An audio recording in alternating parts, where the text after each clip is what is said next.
Anniversaries are occasions for celebration, mourning, commemoration, retelling, and reflection. This book was planned to mark key events in the history of the Israel-Palestine conflict in the centenary year of the British government's Balfour Declaration of November 1917 and the half-century since the Middle East Six Days War of June 1967. Other significant events described here took place, by coincidence and as perhaps the seventh year of nearly every decade has some mysterious occult quality, in 1897, 1937, 1947, 1977, 1987 and 2007. Enemies and Neighbours looks back to the establishment of the first Zionist settlements in Palestine, then made up of several provinces of the Ottoman Empire in the early 1880s, and proceeds chronologically with thematic diversions up to the present day. My hope is that this long overview, based on up-to-date research, will bring the big picture of what is widely considered to be the world's most intractable and divisive conflict into sharper focus. It tries to tell the story of and from both sides, and of the fateful interactions between them. Unrest, violence and peace initiatives are its inevitable milestones, but to concentrate too narrowly on wars, diplomacy or terrorism is to overlook the ordinary Arabs and Jews, Israelis and Palestinians who have encountered and confronted each other on the ground, on front lines, at refugee camps, at checkpoints and in daily life, language and culture. Politicians, strategists and soldiers in London and Washington, as well as in Amman, Beirut, Cairo and Damascus, have all played roles in this drama, but closer attention is paid here to Jerusalem, Jaffa, Ramallah, Tel Aviv, Haifa, Nablus, Hebron and Gaza and the bitterly disputed landscape around them.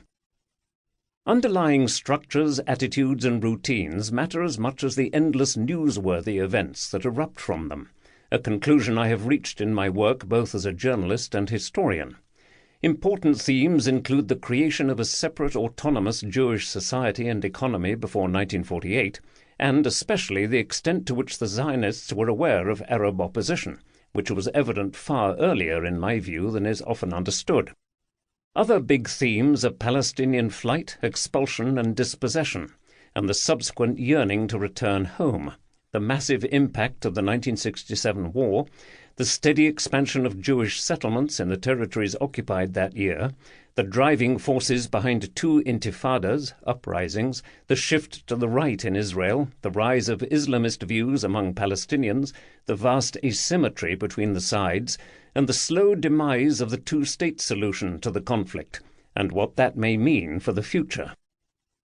Israel's Palestinian minority, too often overlooked or treated as an afterthought, receives close attention because its unique circumstances from 1948 to the present day offer important insights, and because it forms a slender human link between two peoples who have all too often simply ignored each other. The main thread running through this book, from the reign of the Ottoman Sultan Abdul Hamid II to the Donald Trump era, is the troubled relations between them. The Israeli-Palestine issue has a strong claim to be the most closely studied conflict on earth. Voluminous does not even begin to capture the sheer quantity of the material about it.